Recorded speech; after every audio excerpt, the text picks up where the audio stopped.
If you can't go 3 weeks without drinking, then there's probably a problem. And something is having control over you that needs to be addressed. And once you realize that and you can be in control, and then you can choose to drink the alcohol versus having the alcohol controlling you, I think that's really key. Welcome to the Waste No Day podcast, a podcast specifically for and about the home services industry as it relates to plumbing, heating, air conditioning, and electrical. More than a podcast, Waste No Day is a credo, a determination, a mindset. It is a never-ending discipline. It is a refuse to lose pursuit.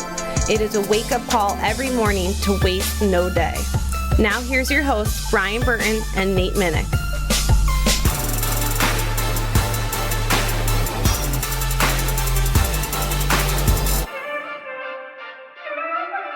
Hey, welcome to another episode of the Waste No Day podcast. Your host, Nate and Brian, hanging out with you again. Looking forward to a great episode. This time, we are bringing on a doctor. That's right, Brian, a doctor. You can finally ask him about that surgery you've been looking to get.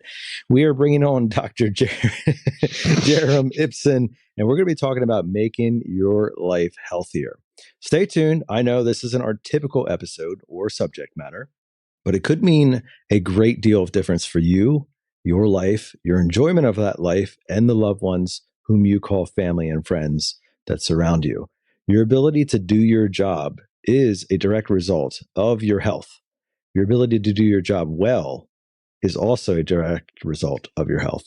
And so it's going to be some good conversation today. We're going to spend our time talking about a variety of subjects relating to getting healthier, specifically to those of you who are living your lives in the truck right now. Before we do that, though, we're going to start off with a little bit of an introduction ourselves, and we're going to kick it off with a quote from Brian. Take care of your body. It is the only place you will ever have to live. Jim Rohn. I like it. Very appropriate for today's subject matter. Couldn't believe I found a Jim Rohn quote about that because I was like, yes, it's perfect. It's who I want to quote anyway, as it were. Yep, it's the only place you have to live. Bro, removing the fog with getting healthy, removing that mental fog.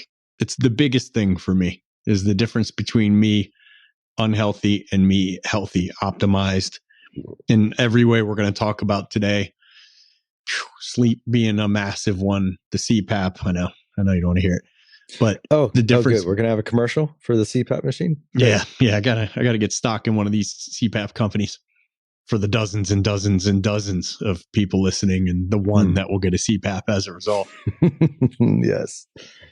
But if you snore, if you wake up like at night, unable to breathe a little bit, get that heart rate pumping up, you feel like you have a lot of nightmares that wake you up. These are things I struggled with, and I'm a snorer, have been since I was a very small kid. Having the CPAP just pushes air in and out and keeps me from not breathing at night. It changed the game for me. It changed everything. I say this all the time. 3 biggest things I did in my 30s and 40s. Number 1, quit drinking. Number 2, hormone optimization, which we'll talk about today. And number 3, CPAP. I was not getting in 8 or 9 hours a night the amount of sleep that I will get in 5 hours a night now. Dude, again this morning, since we've been working on Blue Collar Closer, I'm just not getting a lot of sleep. Not missing sleep. Like, I'm excited to pop up and like, oh, where are we at? Let's go. And this morning was another one. My alarm set for 3:45. I got up at 3:12. 3:12, just popped right out of bed. Probably went to sleep at like 9:30 or something like that. But 3:12, maybe a little earlier. Amelia's wants to watch The Last of Us on Sunday nights. And I'm like, I don't know. You haven't watched it, right? No. Pedro Pascal. He plays a character. I can't remember the dude's name.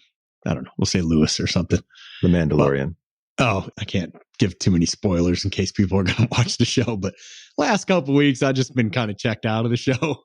And it's a struggle for me to be up 8:30, 9 o'clock watching TV anyways. Like, if something turns on and I'm just sitting still with no tablet on my lap, I'm falling asleep. So, but whatever time I fell asleep, 3:12, popped up, eyes wide open, just started getting after it. Sat in the parking lot at the gym at 4:25 this morning. waiting for him to open up. Almost shot a Facebook Live video. Just like, what's up, party people on the East Coast who are up and at 'em at 7:30, you know? But anyway, that's a big thing. Quitting alcohol that served no purpose in my life except to dull my wits and crush my sleep and almost ruin my life. And hormone optimization, which we'll talk about today. 3 biggest things, man, taking care of my body in those ways. And what it does when you do that is it takes care of your brain. I'm so much sharper. I would swear my IQ is 20 points higher when I'm healthy. So 85 then? Pushing triple digits. Really on the cusp of triple digits. Yeah. Take me back to high school. I would have graduated this time. Now, Brian, did I hear you mention something about BCC? Yeah, what might that be? Do tell. You've heard us sales train on this show. We talk about presentations. We talk about closing. We talk about objections. We talk about an actual legit step-by-step process to get you from knocking on the door to asking for the business to closing the sale with no scumbag gimmicks or saying stuff that you would never say in your life to clients. And if you heard someone say it, you get the goosebumps, and you know what I'm talking about. Our trades are full of that crap. We don't do it, man. We don't do it. If you've been to a boot camp, you know I don't promote stuff like that. If you've not been to a boot camp, get in the Facebook group and just pop the question to somebody who's been there. What did it do for you? What did you take? What parts would you leave out? How scumbag was it? We don't train stuff like that. We train just effective, becoming a much higher level communicator than we currently are to be able to get out of the way of standing between a good client, a good family, and a good product that we have that will improve their lives.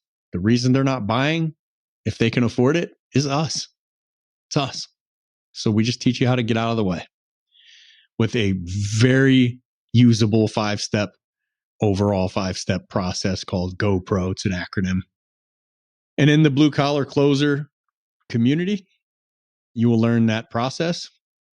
You'll be plugged into a community of hitters, of closers, of people all on different levels of the scale. Some people just starting out, some people who have been doing this for a long time, but never had legit communication training. This is my favorite thing. Somebody gets in, everyone does an introduction post, like in Facebook. You're just like, hey, I'm Nate. Nate's Plumbing. Been plumbing for 33 years. Here's a goal that I have. Here's one thing you have to add in there because it asks you to. Here's how I'm going to celebrate when I hit that goal. And then you just have a dozen people jump in the comments and like hype you up. And that is how you get introduced to Blue Collar Closer. And it's my favorite part of the group. And then you level up to level 2 just by making a post and liking a couple comments and interacting with people. And once you hit level 2, you have access to the entire classroom. You can do that the first day. Get access the first day. And you can go through the GoPro system in 5-minute videos, just short 2 to 5 minute videos of me yapping. Sorry about that part, but we just figured I was so much better looking on camera. We had to do me instead of Nate.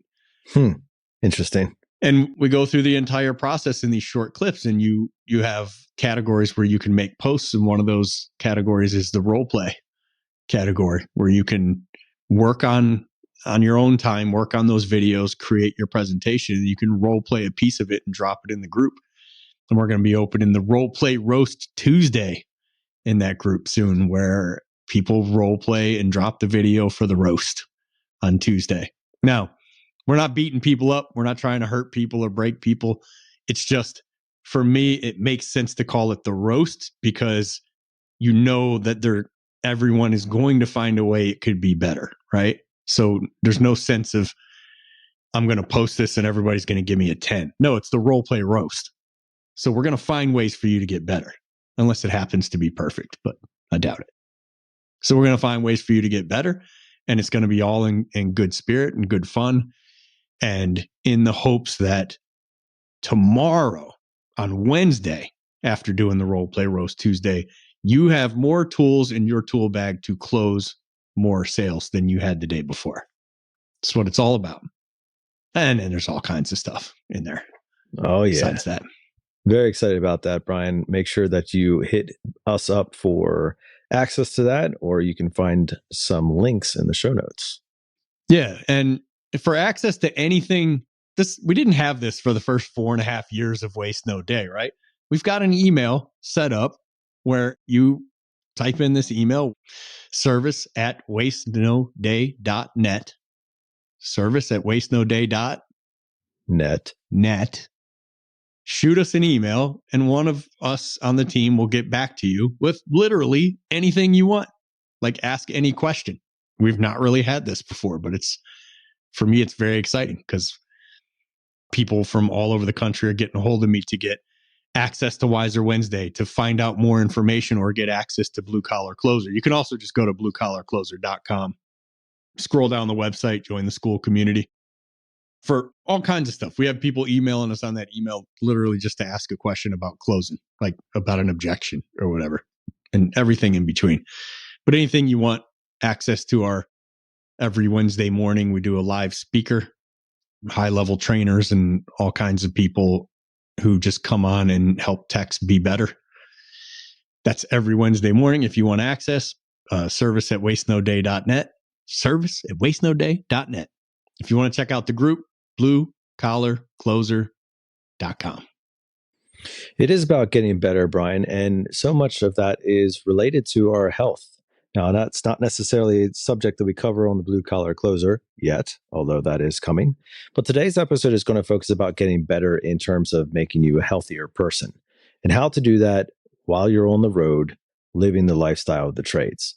We're super excited to talk with our guest, Dr. J, today about those specific particulars of how we can do that. But before we get to that content, it's time for us to highlight one of you who's taken the time to share a little bit of your thoughts about the podcast or specific episodes by leaving us a review.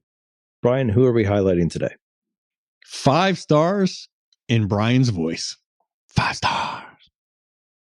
What a podcast. I would listen to these guys even if I wasn't in HVAC sales.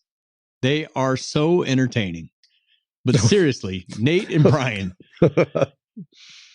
you beg to differ, Nate. Okay. Which one of your people wrote this review? Who of my people do you think would compliment me like this? Like, I don't know what kind of boys you surround yourself with. You're right. You took somebody's phone and wrote this yourself. Yeah, I would have had to do this myself.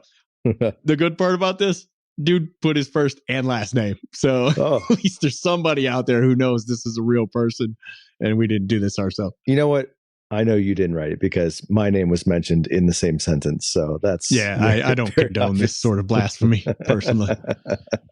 But seriously, Nate and Brian give you not just the skills and techniques to massively improve your sales numbers, but also educate you on how to improve your overall life.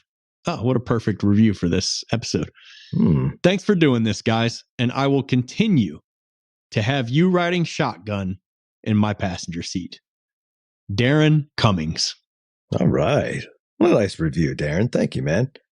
Heck yeah, DC. That was a legit review, man. You find us entertaining? Darren doesn't have TV. Darren's Amish. He's actually never heard radio, TV, none of that stuff. Stand-up comedy, nothing. In that light, we can be pretty entertaining. You know? Sure. Also happens to work for a company of one, Yeah. Not a lot of competition for the communication side. Okay. Well, we appreciate that, Darren. Thanks so much for leaving us that review. That makes us laugh, and we hope that we do continue to entertain you and the dozens and dozens and dozens of other listeners out there in podcast land. Well, we know this specific subject is going to do more of the same for you. It's going to entertain you in a way that makes you think about how you're living and the choices that you are using to live that life. We want you to be living a healthy life, not only for today, but for the future. And so much about health is about planning for the future. And so it's a great opportunity for us to talk about what it looks like to be choosing healthy lifestyles. And for that specific subject, we have brought on an expert. Dr. Jarom Ipson is joining us today, and we're looking forward to putting him in your passenger seat right now. Our guest today is Dr. Jarom Ipson. He goes by Dr. J. He is a high-performing performance entrepreneur, doctor, husband, and girl dad on a mission to help business leaders unlock their full potential. As a doctor specializing in longevity, performance, and cutting-edge health strategies, he spent years fine-tuning what it takes to optimize energy, focus, and resilience without sacrificing family, marriage, or the bigger vision of a meaningful life. Jarom and his amazing wife, Starla, have two incredible daughters. And Dr. J doesn't just preach balance, he lives it. Whether it's leveling up in business, fitness, or relationships, his philosophy is simple. Growth is the foundation for success in every area. If you are ready to perform at your highest level and create a legacy worth living, you're listening to the right guest. We're excited to bring on this health expert. Welcome here, doctor. Yeah, glad to be here. Before we just leave it at health specialist, like that sounds so cliche and generic. You know what I like about Dr. J? And we're going to call him Dr. J from here on out. Cool, Nate? Oh, that works for me. Dr. J is a friend of mine, mutual friend of some people that I hang out with and treats. What I like about Dr. J is we started talking about hormones at one point, and I had talked about my first hormone doctor that I don't know why we're going down this tangent now. It's probably something for later, and I was talking about how the first guy I had seen was, I was like, for no particular reason, I lost all my testosterone. I had never been tested before, no idea. He just saw me one day at a physical and said, what's going on with you? By looking at me, he knew. And it was 170, which is not great for a 38-year-old dude. And he got me up to like 400 and said, that's about where you should be for a 40-year-old guy. And I was just telling Dr. J the story before I went to another one. And he said, that's not optimal. And we like to optimize your hormones. And I was like, oh boy, you're speaking my language, doc. I want to be about 40,000. Can we do that? Well, so if we wanted your heart to explode, we could get to 40,000, but how about 1,000? Yeah. Optimal meaning like at that time I was 38 or 39. I'm 45 now, but like, I don't want to be where I'm supposed to be at 45. If I have to do that, then put me where a 25-year-old would be. Right. So, well, that's a really interesting topic because I know we're going to be talking about testosterone because it's so important for every person, whether they're just the tech starting out or the owner of the business. Testosterone for men is like the hormone that is the biggest piece of the puzzle that makes them go. And being optimal is very different than being normal. Normal men are on a total testosterone level around 250 to anywhere up to 1,200. And so most men come in at, 170, 250, 350, 450, and they're told that's good. But where we want to be on testosterone for your brain to function the best, for your body to function as best, for your heart to function as best, is somewhere between 900 and 1,200 for really all men, whether you're 25 or you're 85, anywhere in between. The male body is made to function best at the optimal range. Well, it sounds intriguing to start off with here, Dr. J. Before we get into that, why don't you give us a little bit about your history and background and how you decided to put a doctor in front of your name? Yeah, it didn't happen on purpose, actually. It's kind of accidental. I went to ASU. I live here in Arizona. And all my friends, they were recruiting me to come and take their prereqs for medical school and pharmacy school and to help them pass their classes because they knew I was a sharp guy and wanted me to help them study. And then about halfway through school at ASU, I realized that I had all the prereqs done for pre-med. And it's like, that sounds like it might be a better job than trying to work some IT job doing computers like I planned on before and doing, network security and who knows, all that stuff. And so I switched over and decided I wanted to be a doctor. And I always was interested in health and health optimization and, being an athlete. I loved, performing my best. And so it was kind of natural to transition over. And I was like, hey, these things that I'm learning for myself, I can actually learn for other people and pass that on and make a career doing it too. So. Oh, excellent. What was your sport? Basketball. So it's hard to tell on Zoom, but I'm actually 6'5". So. Okay. Dr. J's not a small dude. But yeah, Zoom is very deceiving. That's the thing I love, meeting someone in person. They look up, they're like, wow, I didn't realize how tall you were. Well, that makes the Dr. J a lot more to live up to, for sure. Right, for sure. Well, it's good to have you on, man. And I tell you what, health is a big thing, and it is a very big thing in our industry, even if it is very much neglected as it tends to be. So our podcast is generally geared towards the trades, and the trades is full of, well, a lot of things. number one, a lot of bad habits, a lot of bad health habits. Number two, a lot of swing shifts, weird hours, long weekends. And number three, I would say it's full of irregularity when it comes to eating schedules, because you're basically living out of a truck. And so there's a lot of, stopping at gas stations and convenience marts and everything else. And especially when you make all three of those combinations together and you put them into one industry and you say, well, let's take some people who have some bad habits and let's make them work 16-hour shifts in nothing but a truck, and let's just see what happens, right? And so you can imagine that there is a bit of some health concerns in the trades. Oh, and then we're going to, with a 5-gallon bucket with a hole in it, we're going to dump stress just all day, literally all day. The life of a technician in the home services, and particularly the skilled trades, it's stress from the moment. I mean, hopefully you have a good meeting and it's inspirational and educational, but literally from the time you leave from there, man, you're having a good time from time to time, but it's stress all day. Physical stress, mental stress, emotional stress all day. And then the people who listen to this add on top of that they have to be salespeople and face rejection all day. So what do we tend to do when we get to the end of one of those days? It's time for some rewards. And that usually goes in our mouths. Yep. It's chocolate and ice cream. Oh, ice cream. That sounds so good, doesn't it? It's ice cream and chips and slushies and all day sugar-free energy drinks, and hopefully sugar-free, although it's not that much better, I guess. But it's just pain getting alleviated, quote unquote, and I'm using air quotes here, with things that just really compound it all and make it worse, but they feel great in the moment. So we're just, by and large, as a trade, we're as unhealthy as we can be.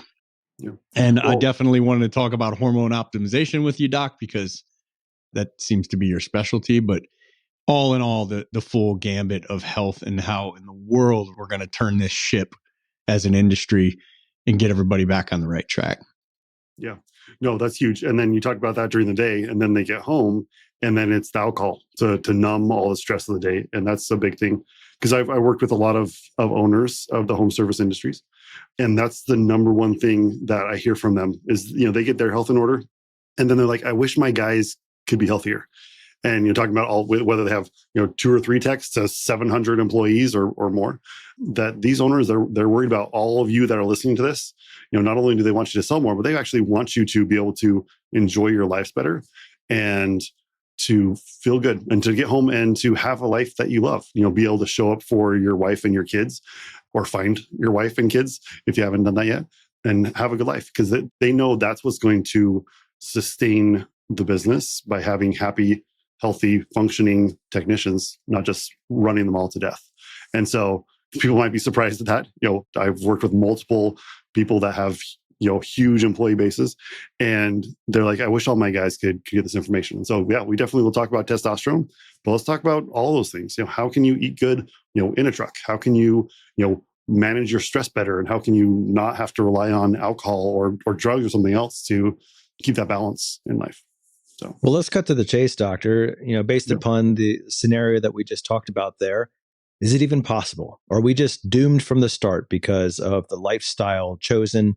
Is there light at the end of this tunnel? How can we make it work? Yeah, no, it's absolutely possible, because our programs run from top to bottom. We have technicians, we have managers, we have other people, we have the owners. So we can help people at all levels based on the different options that we have.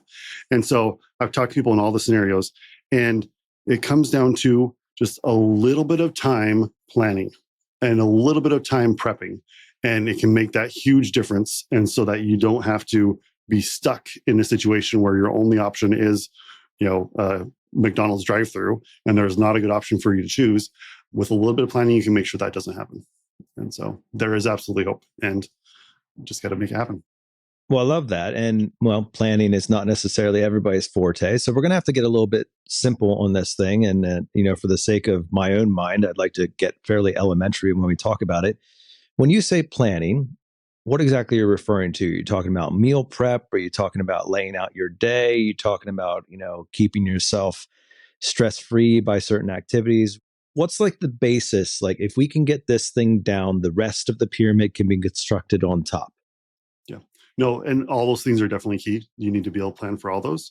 I think the first place to start is giving your body the basics of what it needs, which is, meal prep. You need protein. When you don't have protein, your body's going to be craving different foods. And that's when you make the choices where you choose the Snickers bar, you choose the, whatever little donut thing that they have at the gas station. And so having a plan where you can get your protein structured, built in for your day. And that usually means, starting with a good breakfast. If you're working like crazy, you can't skip breakfast. You need that protein in, a good, healthy, quality protein in the morning. And that will set your day up to be so much more successful. And so, yeah, we definitely would love to dive in and talk more about that because that's key. So how much protein should the average person get? Yeah. So kind of the general rule we have is you need to get 1 gram of protein per pound of your optimal body weight. And so if you're 200 pounds and that's kind of a good optimal weight, which most people actually need more muscle mass than they realize. So say you're 200 pounds, you need to get about 200 grams of protein in per day. And that's going to take work. Before we move on, Nate looks very excited to ask the next question. But if we're talking about 200 grams of protein, let's talk about what that looks like in terms of meat, because knowing these numbers had really changed the game for me personally. And for some reason, until just a few years ago, it never crossed my mind to know these numbers. Mm-hmm. How many grams of protein are in an ounce of chicken breast, steak, ground beef, egg? So an ounce is kind of small. So let's go bigger. I think we can go, because this is what I do. So, and this is, I run a busy practice, being CEO, doctor of my practice. And so I do the same meal prep, and the same meal prep any technician can do. So 16 ounces of ground beef. So a pound of ground beef has about 100 grams of protein. And then a good 16-ounce steak, like a 16-ounce ribeye or 16-ounce New York strip, has about 120. All right, so we already mentioned I'm not a small guy. I'm 6'5", 225 is what I weigh. So I shoot for a minimum of 250 grams of protein. And so what I eat on a normal day is I'll get a pound of ground beef and I'll cook it up, whatever salt, pepper, Tex-Mex seasoning I throw on there, taco seasoning, and I'll have a pound of ground beef. And then on Sunday, I'll cook multiple steaks. So whatever steaks on sale, I'll go to the grocery store and get whatever bulk pack of steaks, and I'll cook them all up for the week. And then usually I'll chop them up. And so then I'll have, a steak that's a pound, that's 120 grams of protein. I'll have a pound of ground beef, and combined, that's 220 grams of protein there that I'll have. And so I can split it up, whether I have one of those for lunch or one of those for dinner. And then somewhere in between there, you can get a little bit of Greek yogurt, a little bit of cheese, put it on top of that. And like protein is set. And I got my 250 grams of protein in per day. What kind of leanness are you going for on that ground beef, or is it a big factor? So the leaner the beef, the more protein it is, because it's all about percentages. So if you get like a 93.7 or a 90.10, it's closer to the 100. If you get an 80.20, it's a little bit probably closer to 90 or 85 grams on that. But it's just a small difference. I didn't hear any carbohydrates in there. So we're just talking about protein for right now. So just okay. All right. If you get your protein in, your hunger will be much more settled throughout the whole day, whether we're doing carbs or not. Because that's actually the problem. If you only get carbs in a meal, you're spiking those blood sugars up. And then when that blood sugar drops, you're going to be extra hungry. And then it's going to be harder to make another good choice after that. So you talk about breakfast as well. Do you do, how do you feel about intermittent fasting? Like I just know a lot of techs in trucks, myself included, even today, don't eat breakfast, rarely eat lunch. I will put 200 grams of protein between getting home and dinner. So yeah, I do. Like I myself usually don't eat my first meal till 10 or 11. So it depends on the person. But there is studies that show if you are having trouble making good food choices during the day, having that good high quality protein for breakfast is going to be beneficial for you. And those benefits of making that good first breakfast choice will be more beneficial than the benefits that could come from intermittent fasting after that. So, because it doesn't do any good to, intermittent fast in the name of health and then eat your first meal at 12 o'clock, lunchtime, and you eat 3 donuts and a hot dog and have almost no protein and you have 200 grams of carbs. It's going to totally kill any benefit that would come from intermittent fasting. And so, obviously you're a doctor. I assume you're working out of a facility. There's probably a nice lunchroom with a microwave and some of those finer conveniences in life that make eating ground beef a little bit more digestible. What about the technician who's in a truck all day? There is no microwave unless he wants to have a fairly awkward conversation with the homeowner. And what kind of help can we give him to stick to a protein heavy diet? Yeah, that's true. I am able to warm up my meat, and that is a factor because cold meat is not as good as warm meat for sure. So yeah, there's actually some interesting options where you can, of course, have insulated bags that have different warmers and things in them too. So, investing in a little lunch pail that can warm up your food for you. There's some interesting things there. Even some like portable, like air fryer type things that I've seen that are not that expensive, like $40 that you can, plug into the outlet in your truck and, or, the AC or what's the adapter there? Cigarette lighter adapter. Cigarette lighter, that's what I'm looking for.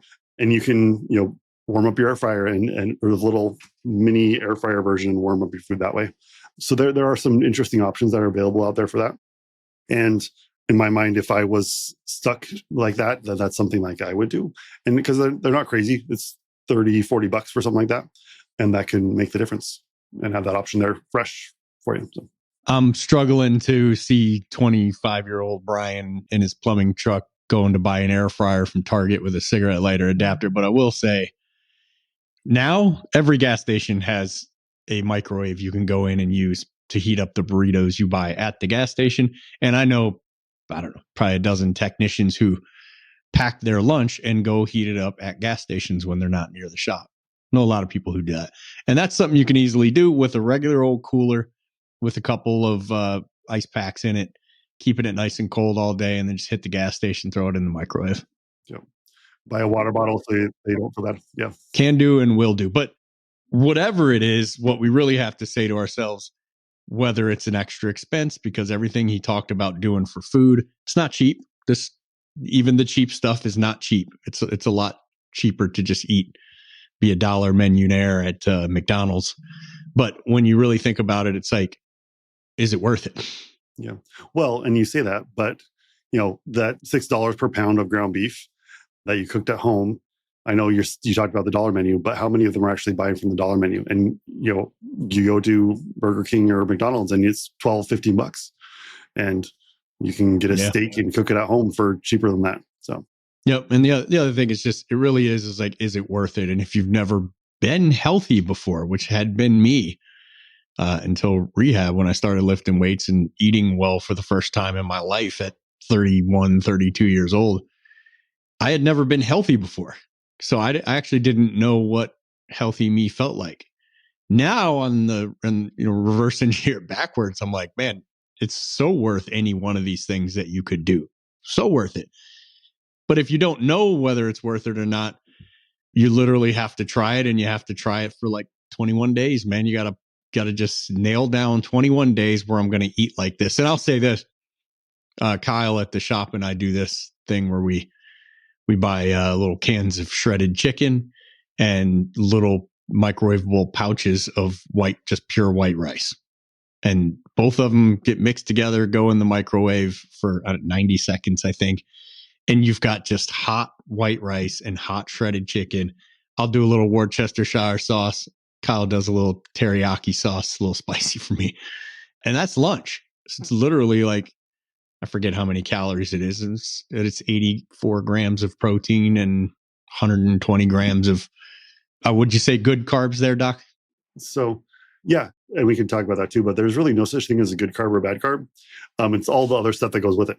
And so rice and just plain by itself is totally fine. But if those carbs are different than a Snickers carbs, because the Snickers carbs has all the extra junk in it that you don't realize with the chemicals and the flavorings and all the things in there that are also impacting people's health. But yeah. What's your take on protein bars, protein shakes, and some of those quick, high intensity protein meals or snacks? They're delicious. Don't listen to him. Whatever he's going to say. So so I call them candy bars with protein in them, is usually what most protein bars are. They are there, and so they fall into the category of supplements. And people, they sometimes think of they miss the fact that it's a supplement and not an actual meal. And so it's used, they can be used as tools to help you to meet your main protein goal, but they should not be the main thing that you're eating protein wise, because that protein has been processed. There's lots of other, it's just a lower quality than a whole protein source like an egg or a beef or a chicken. So, but yeah, it's kind of the protein powders and the protein bars. They're like the refined sugar of protein. And so, which is, like we just talked about, there's a difference between the refined sugar in the Snickers bar versus the whole carb that's in the rice.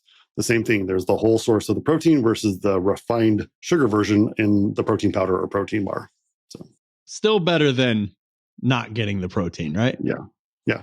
And as long as That's you're all not I also heard. eating it with the super junk, which most of them are pretty bad, but yeah. What about like since we're on the topic, thanks for opening this can of worms, Nate. What about when you go to like Sprouts, like we have here, healthier food stores, and they have the aisle with the protein bars, and they're not like sugared up messes, but Most of them still are. okay. And so they're just packaged better and marketed better to seem Stevia, healthier. stuff like that. But yeah, so they're slightly better. And so, yeah, definitely looking for some options and finding one that is as little processed as possible is definitely key. And that's, I haven't been ever walking around an orchard and seen a protein bar growing on a tree. And so, but I have been, walking around a farm and saw, oh, there's eggs there, or different things like that. So, or there's, that chicken, you can actually eat it. Not that you want to eat it, but you can cook it. And so the closer we can get to how, God naturally made it, the better that is going to be for us in all food sources. That's kind of the general rule. So, all right. So Dr. J, I'm hearing you say, as far as doing a little bit of planning goes a long way, specifically to meal prep. We have the concept of some people take the weekend, their Saturday, their Sunday, and they kind of make the food for the week. You go buy some of those little Tupperware containers that break it down, and maybe an air fryer for the truck, or maybe a microwave, and even planning out your route. Like, I think a big part of eating right is the regularity. And that's kind of the next subject I want to go into, because unfortunately that can be very difficult in the field. There's an element of knowing that at 9 a.m. I'm going to eat my meal. Well, today's 9 a.m. could be tomorrow's 11 a.m. could be the next day's just didn't happen. Like, things blew up, especially if you're like an install tech and you get there early and you're working all day. And that's just the way things are. Service techs, maybe you have a little bit more fluctuation in your day, a little bit more gap time on the road. And so you can make room for some of that stuff, but it's almost never necessarily at the same time, nor is it even at the same location. And so while the meal prep over the weekend can be certainly a good way of making sure that the diet contains the balance of nutrition that you're looking for, actually fitting it into the schedule can be fairly complex because of the nature of the trades. So talk to us about maybe some healthy habits or ways of dealing with irregular schedules, whether it's working a swing shift where, you start at 7 today and then tomorrow you start at noon. And then the next day, maybe you're working second shift or something like that. Talk to us about some of those things where we can help develop healthy eating habits when we don't necessarily know when the meal time is coming. Yeah, no, that's a great question. And it's definitely a big concern. And really what it comes down to is when you are getting your protein in, which is that's why I started with protein, your hunger levels will be much more stable during the day. And so you can go further between meals. You can have a little bit more flexibility. You're not crashing low. And this is why the refined carbs are such a problem, because they taste really good. And you get that big dopamine hit or the feel good, like Brian, like you're talking about, when you eat the donut, you feel good after, but you have that spike and then that crash. And when the crash is when that hunger kicks in, and when you just have less control over, those hunger chemicals are strong and it makes you make bad choices. But the protein is like the stabilizer for that. And that, even if you only get one solid meal into it per day, and you can control that one solid meal of really good high quality protein, that's going to set you up after that and before that to be so much more successful if you can continually get that in, so that you can survive the flexibility, because that protein is there giving your body what it needs. It really is like you say, where if you don't eat all day, and I didn't eat until 4 p.m. today, and no big deal because everything's kind of set and ready today, right? But let's say it's one of those days where everything goes chaotic and it's not what you hoped or planned on, and you end up going to dinner with someone and now you haven't eaten and it's 6 p.m. And when you're in a truck, this happens often. You just go about your day, you get into a job, and not nobody, but a lot of people are not taking their time out to go out to their truck and have their meal. We're just working. Right. And then you get to a restaurant and they're like, what kind of apps do you want? And you're like, all of them, especially the ones where you dip the pretzel rolls in the fondue cheese. I'm talking to Kyle Brewer here. Every time we go to freaking Culinary Dropout, and you just hammer some do have good pretzel appetizers. bites there, Like it literally feels so close to addiction where you almost feel like you struggle to tell yourself, don't do that. Like, Right. I'm not eating that. It's very difficult in those moments where, I mean, I'm sure there's some deep thing in your brain telling you like you're starving to death. Start eating. I don't care what it is. Like, start eating it. And the worse it is, the better, because the more heavy calorie it is. Yeah. And yeah, there's definitely, the protein helps with that, but there's just kind of a realization too that you need to be aware of. There's food that's there to be food and to nourish your body. And there's literally foods that have been created to make you addicted to them. And so like I've heard someone say that giving their grandchildren Oreos is like the highlight of their life, when Oreos were specifically created and developed to be like the most addictive food on the planet. There's zero nutritional value. It's pure addictive chemicals. Oh, come on. Not when you dip it in milk. Then you got protein, you got vitamin D. Yep, still bad. But it's being aware of that. And so say you show up and you go to Culinary Dropout, they have amazing appetizers, right? Mm-hmm. Choose a protein appetizer first. Choose the chicken wings or something that has a little bit of protein there, because that will literally help you to not crave all the other stuff after and to not eat as much of the other stuff after. And so that can make a difference. So they do have great wings. And this is not a commercial for Culinary Dropout. They need to start sponsoring this podcast, apparently. Yeah, let's hook it up. Just a couple free lunches. We go there every Tuesday for Friday. So, yeah. And I live close enough, Brian, we can meet there in Scottsdale whenever. And so. Yeah, buddy. So Dr. J, I want to be, somewhat of a realist here. Like there's probably a lot of unhealthiness that's existing right now in the field, driving, like guy's probably driving his truck right now, looking down at his lunch pail or whatever is cooler. And a couple of the options in there didn't make the list that you kind of gave earlier. And so as we're contemplating this, if somebody's like, hey, okay, yeah, I get it. Like I've always wanted to be living healthier. I've always wanted to be making some of these choices. It's just so freaking hard. Like, are you the type of guy who's like, hey, cold turkey, this thing, you got to go full send, all in, here we go? Or is there a stepping stone method that you find to be more effective? Whichever way it is, like, what's step number one that like somebody who already has a fair amount of habits that are on the less friendly Dr. J side of things, what's the best way to kind of get them on the other side of the fence? Yeah.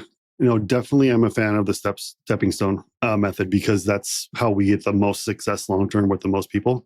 If you're a person who loves the cold turkey and diving all in, then that's you and do it.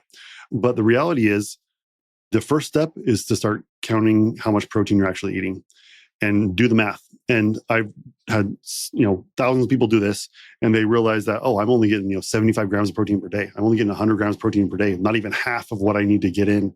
And just being aware of that is really important, because then once you're aware of that, then you can start making that little bit better choice each time. And so then you can do some math. Okay, so if I'm going to hit 200 grams of protein per day, or let's say 180 grams of protein per day, and I have 3 meals per day to do it in, and I'm getting right now some meals 0, some meals 20, because there's a protein bar that has 20 grams of protein. And, then I get home and have some chicken breast and I get like 50 grams, right? And so they're getting 70 per day. So then you just make a little bit better choice and like, okay, how can I add some protein to this meal? And even if it is a protein powder or a protein bar, at least it's better. And so you can start building up, because the reality is protein is filling. And you need to build up appetite. And this is the conversation I have with everyone. I just talked to a business owner. He has a big business this morning. He's getting like no protein in. And I mean, he's not going to be able to hit 200 grams tomorrow and do it in a way that's sustainable. And so just a little bit every meal, just start adding it in. And then over the next, and I told him, I'm like, I would not expect you to comfortably get your 200 grams of protein in per day until like 2 months from now, once you've built up your appetite to actually do that. And so it's definitely It's a real thing. And really, most people are so starving. That's why they crave all these negative, bad foods. But you need to give your body more. You don't need to eat less. When you say they're starving, are they starving for the nutrients that are coming along with, especially the red meat? I mean, the chicken and stuff, it's not really packed with nutrition, right? Yeah. But so it's the nutrients coming in these nutrients.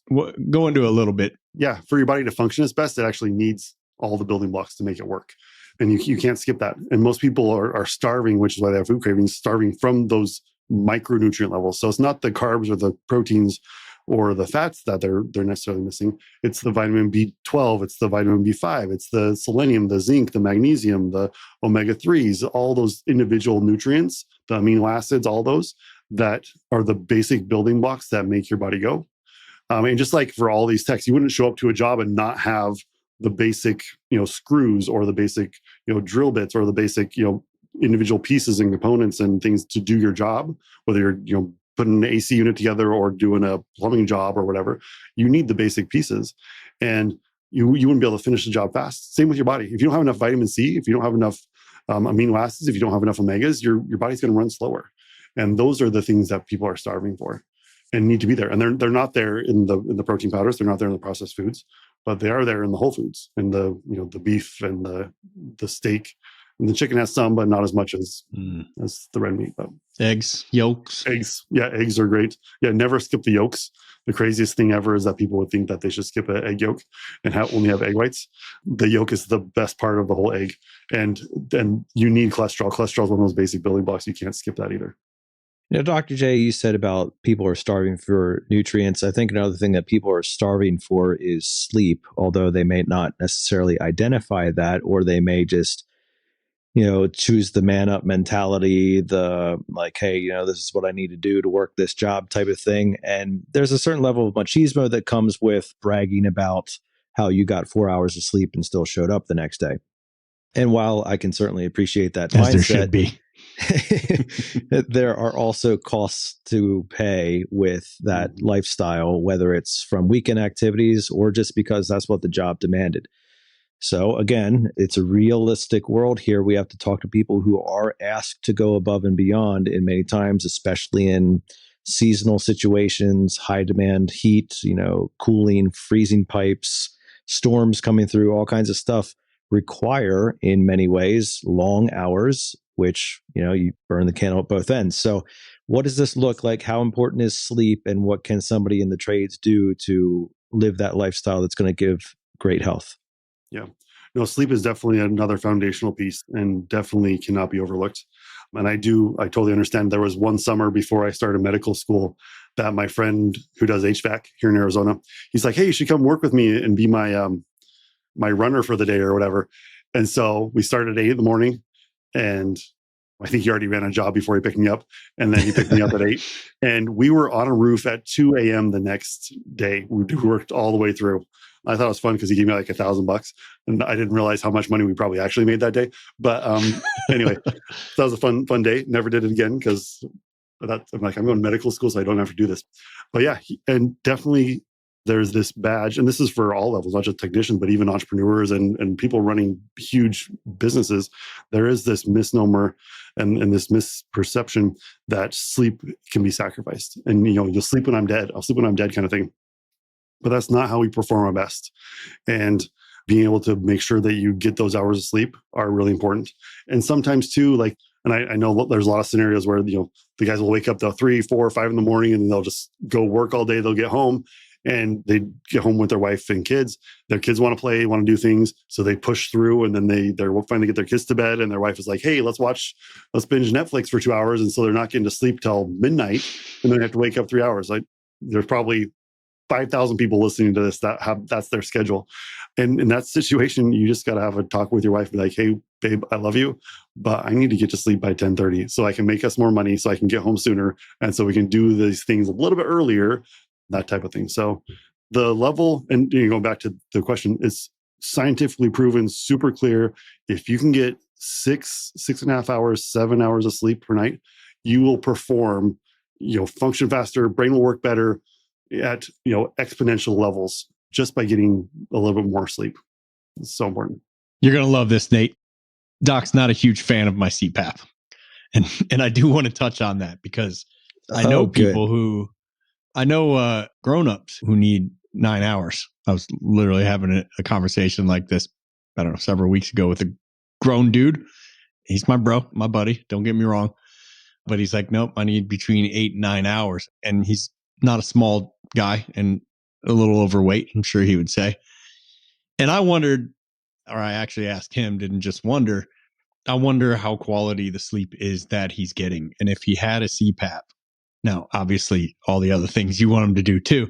But if in the meantime he had that CPAP and was getting very good quality sleep, because 6 hours, there's no way I can stay in bed longer than 6 hours.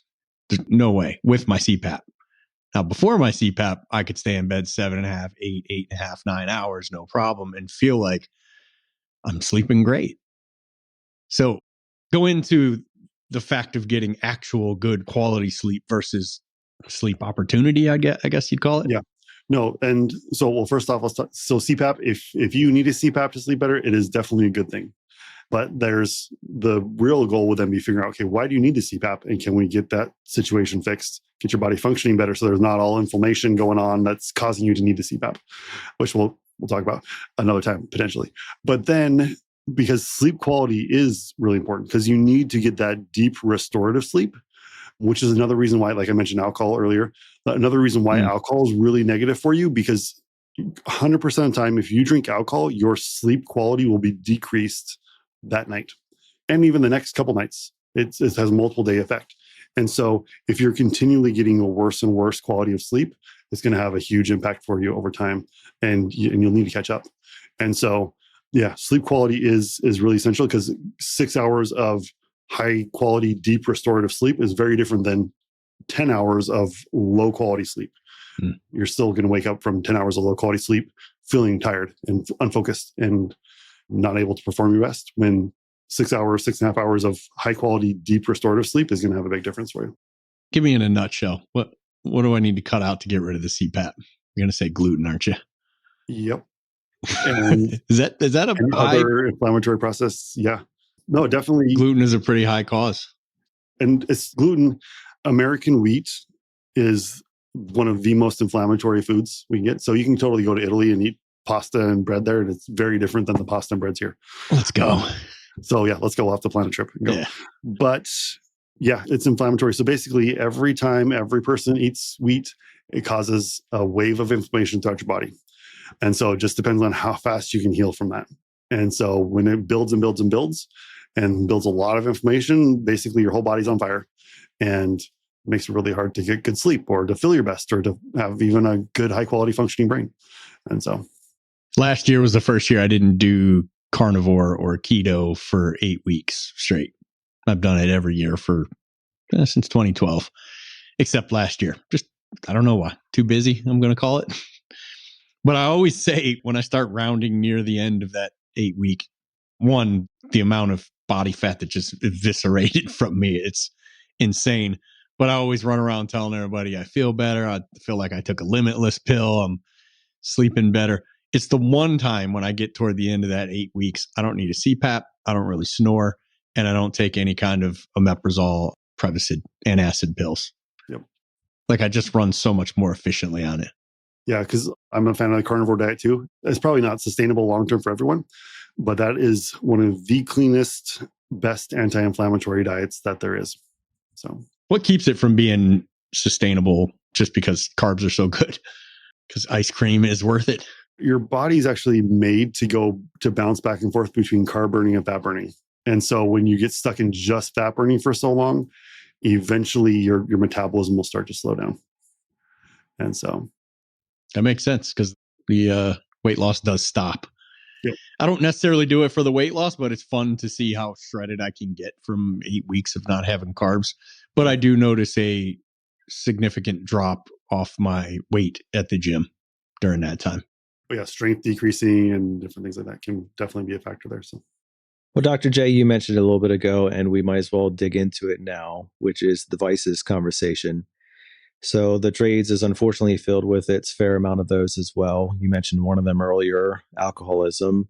Brian talked about addiction before that. And then we have caffeine and several other things to help overcome some of the obstacles that the trades brings, as well as the stress that it induces. So talk to us about some of the most destructive vices that you find are common to people, even though they might not consider it that way, and how ditching them could be beneficial.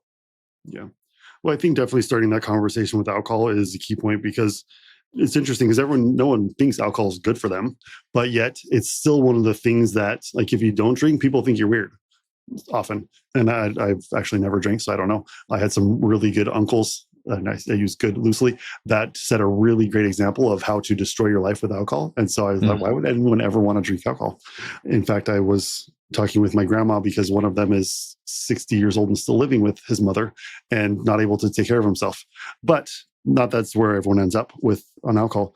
But it's really interesting because the studies are very, very clear that show just there's zero positive that comes from drinking alcohol, aside from a social thing. But as far as physical, mental, and emotional, over time, there's just all negatives. And so, like, and I even just recorded a podcast and published this on my podcast, talking about the alcohol has a zero ROI, or negative in every instance of what it's going to do impact-wise on your body. But yet it's still popular, and it's still, so. Let me tell you, Doc, since you've never tried it, it's pretty freaking good, bro. I'm not a drinker. I haven't drank since 2021. It's pretty good, man. Okay. It's an anxiety reliever. It makes socially awkward people very sociable. It really is nice to cap off a really hard day / week / month or whatever. Yeah. And I say that to say there are people saying that in their trucks right now as they listen to this. Right. And I mean it when I say it. If I could casually drink and not go off the deep end, which I will, I would still love to have a casual drink every now and then.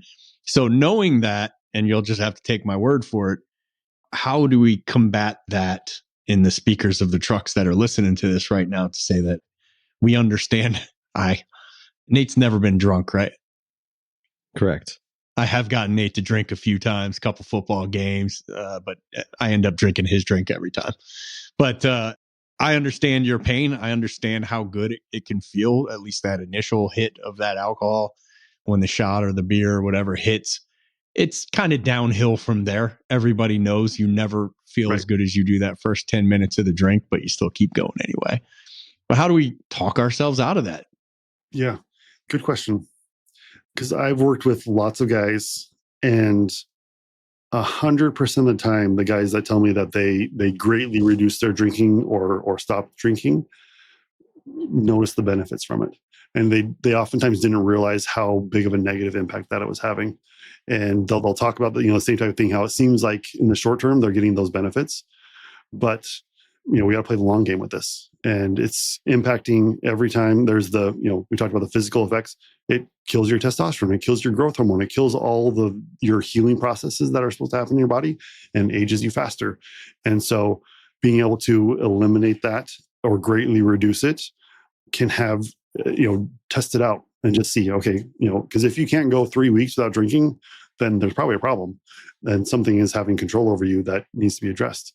And once you realize that and you can be in control, and then you can choose to drink the alcohol versus having the alcohol controlling you, I think that's really key. Man, it's tough because, like, I know there are people listening who have been on board up to this part and just don't want to hear this, or back of our minds know what's up and that it's time.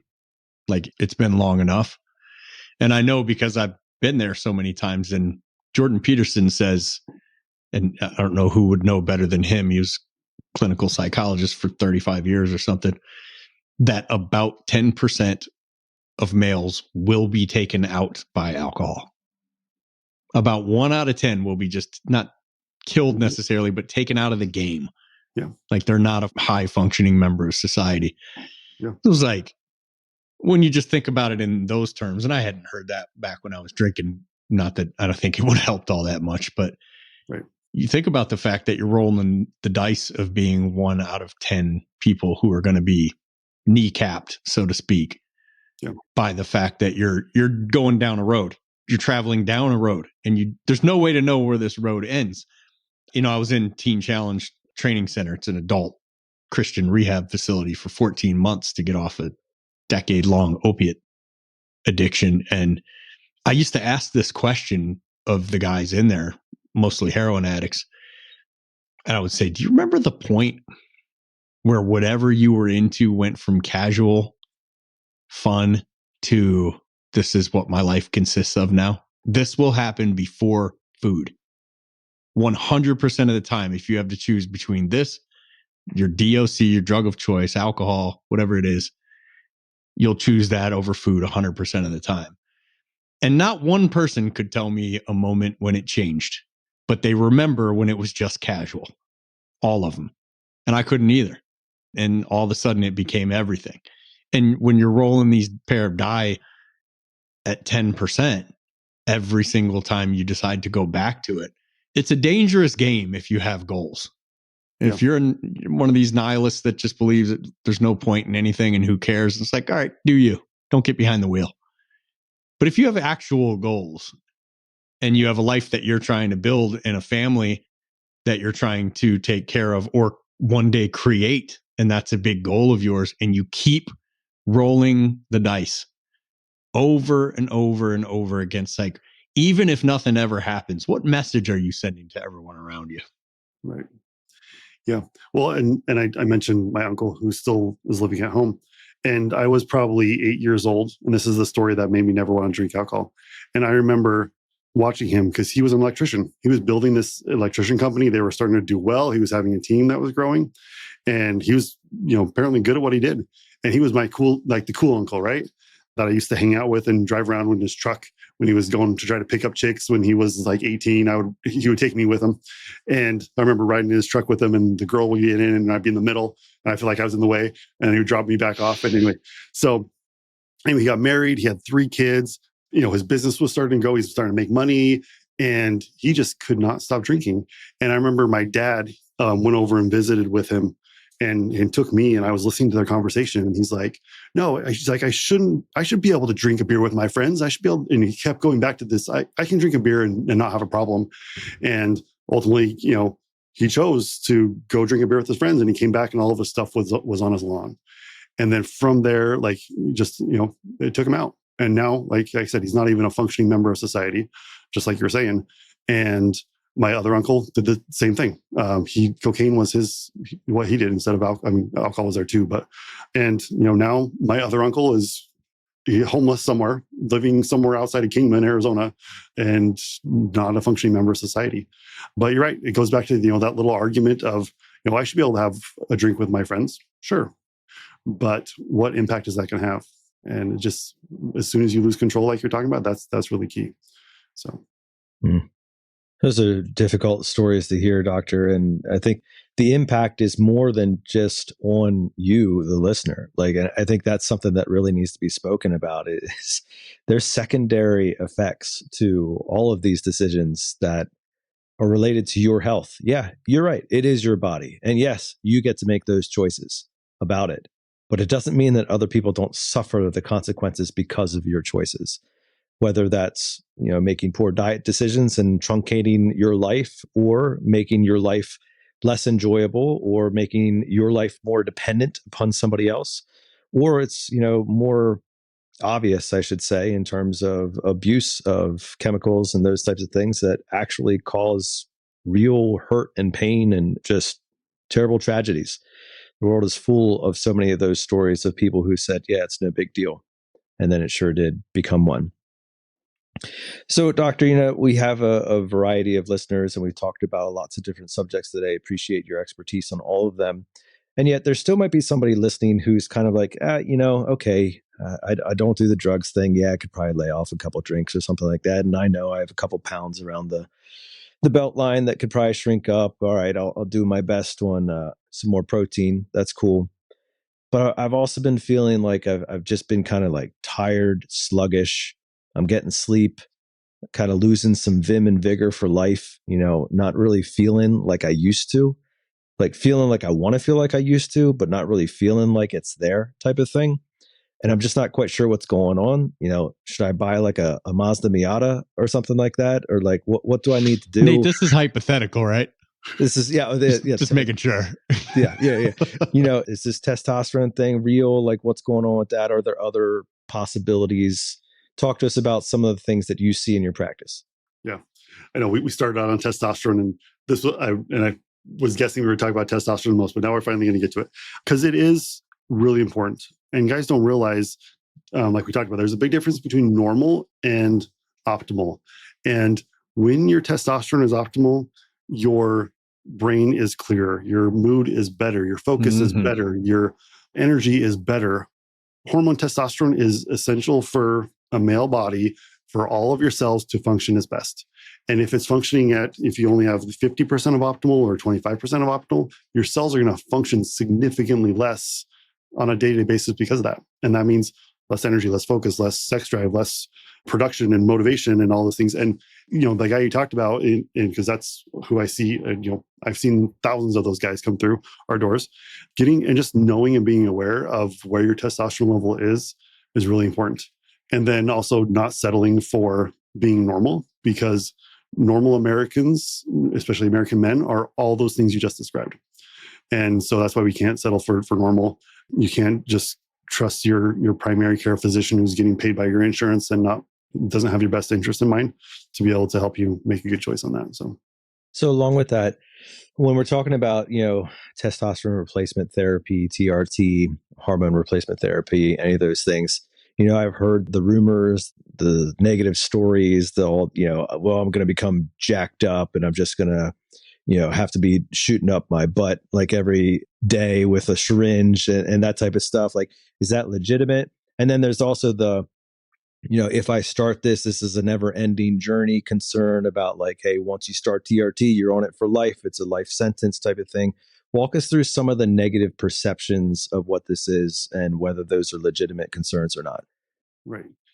So yeah, there's definitely some, concerns that are out there, but ultimately, if you're going to somewhere that knows what they're doing with testosterone replacement therapy, they're going to get your dose dialed in where you feel good all the time, the whole week long, and you're not having the ups and downs, and you're just going to be able to get the benefits from it.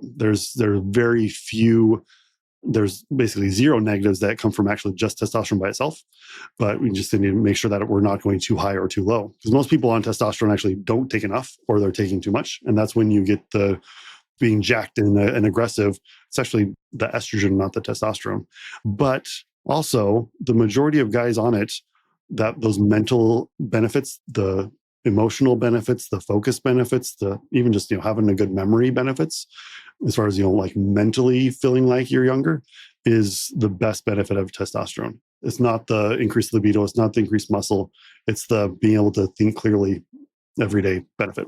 That is the biggest benefit, is I don't know. It really is a clearer feeling of being much, much younger than I am. But I was reading a study getting ready for this episode, and they were talking about testosterone levels in American men have declined about 1% per year since the 70s. So 40% lower today than we would have been in, say, 1975. And doctors are out there trying to make you fit into, if you're doing anything at all, they're just making you fit the mold of the modern 2025 American man, who's about 40% lower than we're supposed to be. Factors they put in this survey were obesity and poor diet, processed food, sugar, seed oils, less protein, less micronutrients, and healthy fats. Sedentary lifestyles, less manual labor and physical activity. Endocrine disruptors like chemicals, BPA, I don't even know what that is. Pesticides, chronic stress, higher cortisol for sure, reduces testosterone, less sleep, get that CPAP, don't listen to doc. Environmental toxins like air and water pollution. Time to get that reverse osmosis, baby. And plastics, and then household cleaners. And what they talked about was everything that we've talked about in here: decreased muscle mass, decreased bone density, decreased sex drive, higher rates of depression, and much lower energy, all as a result. Yeah, those are all. And because testosterone itself is very complex, like you just listed all those things that are are lowering testosterone, and all those are true. And that's the reason why it's really, really, really hard to get a guy with an optimal testosterone without taking testosterone. I get this question all the time. They're like, "Oh, can I get my testosterone up naturally and do all the things?" So I've tested probably 5,000 guys' testosterone in my decade plus career.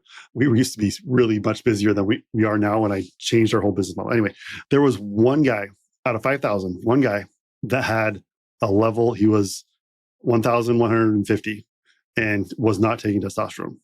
But this guy had lifted weights every day, never skipped a day since he was 15 years old. He was literally a linebacker without shoulder pads on. I'm a big guy. He was broader than I am. He was like a door, and he was just jacked. And he was also a police officer. There's some studies that show police officers have higher testosterone because he was in a position of authority. And anyway, so he was like the one guy out of 5,000 that I've been able to test and be optimal by themselves. Wow. And everyone else is somewhere on that scale of suboptimal. And going, Nate, back to your question. Yes, once you start on testosterone, if you want to be at that optimal level, you have to keep taking testosterone because your body just can't naturally produce it for all those reasons that Brian just listed. And just unless we go live up in the mountains and hunt our own food and eat raw meat and chop down trees. Even then, with everything in the meat now, I don't think you're escaping it. I don't think that mountain exists. I 100% agree. And so, yes, you'll need to be on if you're going to be feeling better and focus better, and your wife is going to like you better, and you're going to like her better, all those things. And you're going to be able to produce more cells. You're going to get through your jobs faster. You're going to be able to build a business faster, have more focus. You're going to not want to be lower than that. And so like I tell guys that I work with, I'm like, hey, I plan on being on this myself for the next 100 years. So if you want to be functioning at any level, testosterone is going to be helpful for that. And so, yes, sometimes it sucks to stick a needle in your butt. You do it once a week, hopefully, or sometimes twice a week. So, it's just the mental thing of getting over injecting yourself. So, if somebody's like, "All right, I've heard enough. At least let me get tested to find out for sure that I am that 1 in 5,000 optimal person." What's that process look like? Do you talk about what it costs? Like, how can people find this thing? So, the thing with testosterone is most doctors, and if you're going through insurance, most doctors will not run it for you unless you specifically ask. And sometimes then they won't even run it for you. So we're going to have a special link on our website for anyone who's interested to get a discount on getting our lab tested, because we can send you order form and you can go to any local lab core to where you're at. There are some states that make it a little more difficult, like New York or Rhode Island, but there's some workarounds just because of the state laws that are there. But you can go to Ryan and Nate. I'll send you a special link that we have so you guys can get a discount code for your listeners to get their testosterone checked for really cheap. And so then we can actually see where you're at, and then we'll let you put it on the scale so you can see, okay, am I suboptimal or where could I potentially be? Because it doesn't have to be a weird conversation. It is a normal conversation. It's not that 50% of men are low. 99.999% of men are low. And so it just needs to kind of be normalized to know where you're at. And then you can make a good decision based on actual data of if you want to start testosterone or not, rather than, I don't know about XYZ, or, I don't like needles or whatever. And sure, all those are factors, but let's see where your number is and then you can decide. What about women? All 7 of the women who listen to this show. All 7 of the women. So if anything, low testosterone in women might be a bigger problem than low testosterone in men, which is a difficult conversation because women naturally have much less testosterone. And so women have like 1/10 of testosterone of men, but they are also consistently low. So women should also go to somewhere that knows what they're doing to actually evaluate their hormone levels. And with women, there's also the estrogen and progesterone, and thyroid is a bigger factor with women than for men. And so it kind of needs to be part of the whole picture with hormones. And it's very sad, but conventional medicine is horrendous, even worse with women about hormones than it is for men, if you could believe that. And so women definitely need to go somewhere that is going to look at your hormones differently, because your regular primary care or your OBGYN that may have delivered your babies probably doesn't know anything at all about hormones and doesn't know how to help you with that. And so if you're not feeling good, if you're a woman and you feel that you're not feeling good and you hear your hormones are normal, that should be a huge red flag and you should go somewhere else. So I'll tell you this for the men and the women. I know several women who work with Dr. J through them telling us, not through Dr. J. He does not share people's information. But I didn't ask them if I could talk about it, so I'm not going to name any names, but very successful women who kind of say this same feeling that I feel ever since I've been on hormone optimization, which has been like 6-7 years now. If you don't wake up and even multiple times through the day and just kind of have that beat in your chest feeling, let's get after it. Like, let's get after it. I feel like you need to get checked out, because that's how I lived most of my life, my adult life, and didn't know it until, whatever it was, 2019, 2018.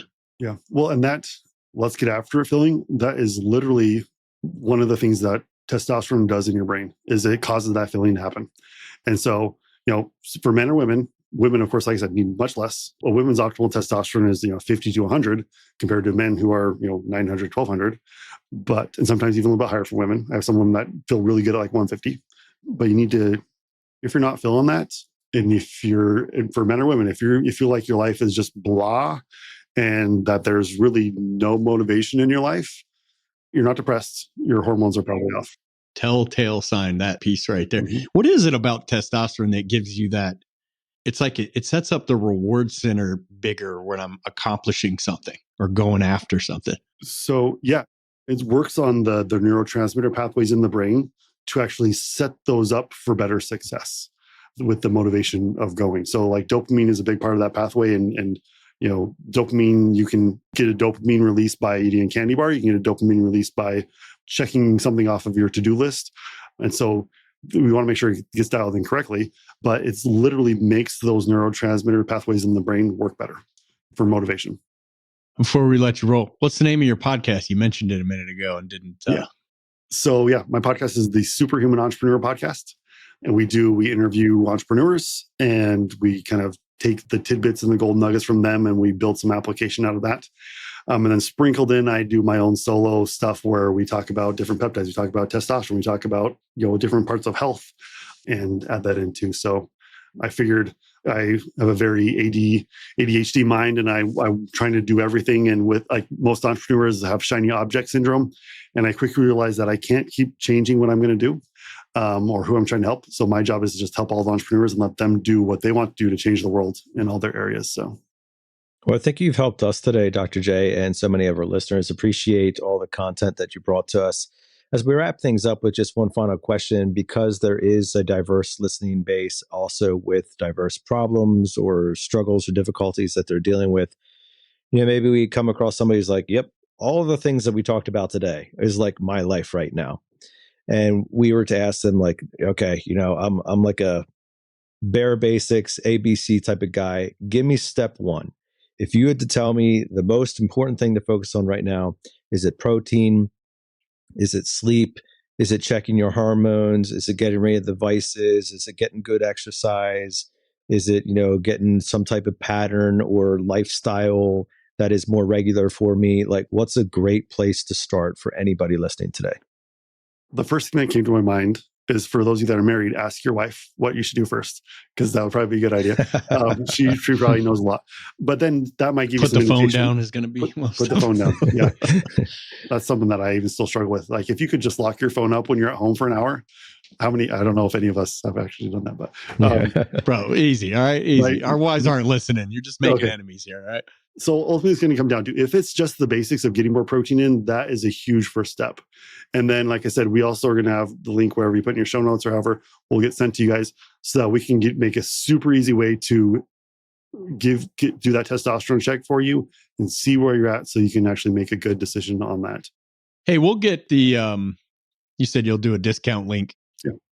I'll make sure it gets in the show notes for this episode. So wherever you listen to it, if you just scroll down, usually it says Waste No Day Facebook group, click here. We'll make sure this goes ahead of it for this episode. Also, like everything anymore, shoot me an email at service@wastenoday.net, and somebody will get you that discount link or whatever. We'll shoot it right back to you at some point. So service@wastenoday.net, and we'll shoot you that link back. Yeah, and it'll be something like Unstoppable 365 is our business. So it'll be something like Unstoppable 365 /Waste No Day or something simple like that. So Well, Dr. J, we appreciate you hanging out with us on this episode and sharing the good news about getting healthier in our lifestyles. We could all use it, I'm sure, especially those in the trades. Really appreciate it, man. Yeah, no, I'm glad to be here. Definitely. I don't know what took us so long. Sorry, buddy.